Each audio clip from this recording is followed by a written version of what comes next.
The Jersey City Board of Education passed a $682 million 2017-2018 school budget, including a tax increase of 2% and a budget shortfall of $23 million.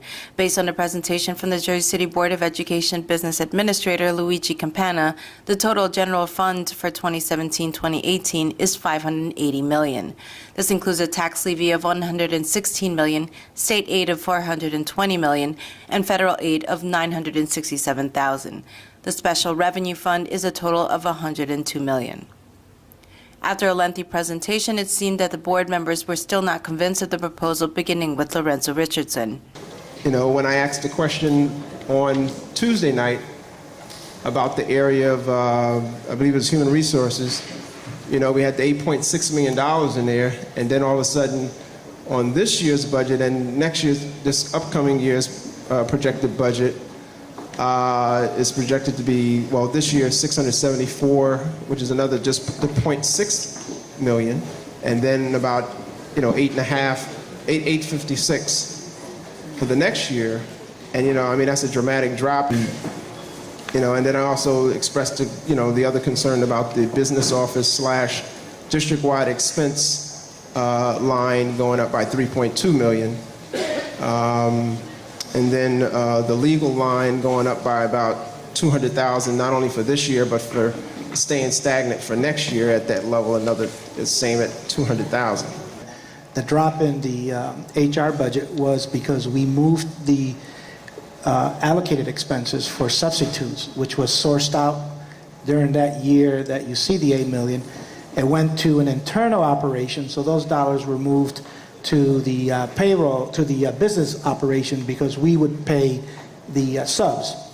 Also in there, the allocation to workmen's compensation came out of the HR and also went into the business operation. The email we sent out also highlighted that the increase in that 3.2 million in the business office all is part of the increases that you see in what makes up the numbers for PERS payments, for TPFA, life insurance, and things of that nature. So there is a breakout that we provided via email. I just want to be clear that, you know, even though you provided information, some of that information was not sufficient to my satisfaction, and I expressed that. So I just want to be clear about that, because when I asked for a specific level of detail, you gave me line items with no numbers next to them.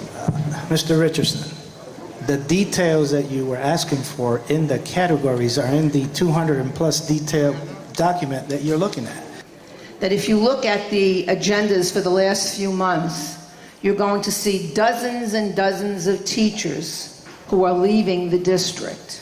Within 3 or 4 years, they can get out of here and go and make more money in a suburban district. So how are we going to attract people if that's what happens? That's the human part of all of this. And when you look at a budget and when you start to put a budget together, that's one of the things that you have to think of.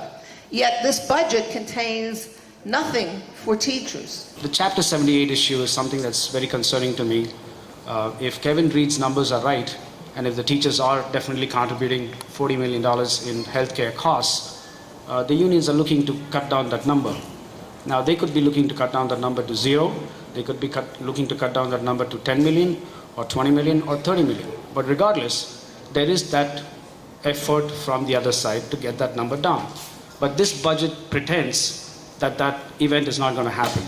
The integrity of this budget is somewhat questionable, because it essentially is pretending that certain events may not happen. Now, this budget is looking at a $23 million increase, but the potential increase out of 78 could surpass that. So in essence, this budget is kind of ignoring a potential event that could dwarf the increase that is being projected. I'm concerned about the prescription increase cost. I don't think the 50% increase in prescription cost is in tandem with what we are seeing in the private industry from the outside world.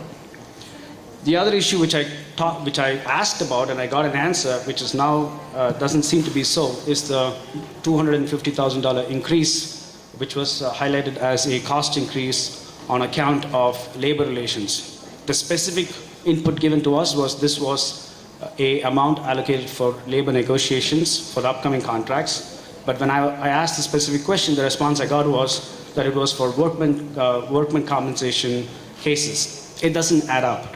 If you look at this budget, 10% of the budget is almost like a pass-through. Mr. Campana and his team have no control over it, and correct me later on if I'm wrong, but it's almost that you have a budget, but you can only play with 90% of the field.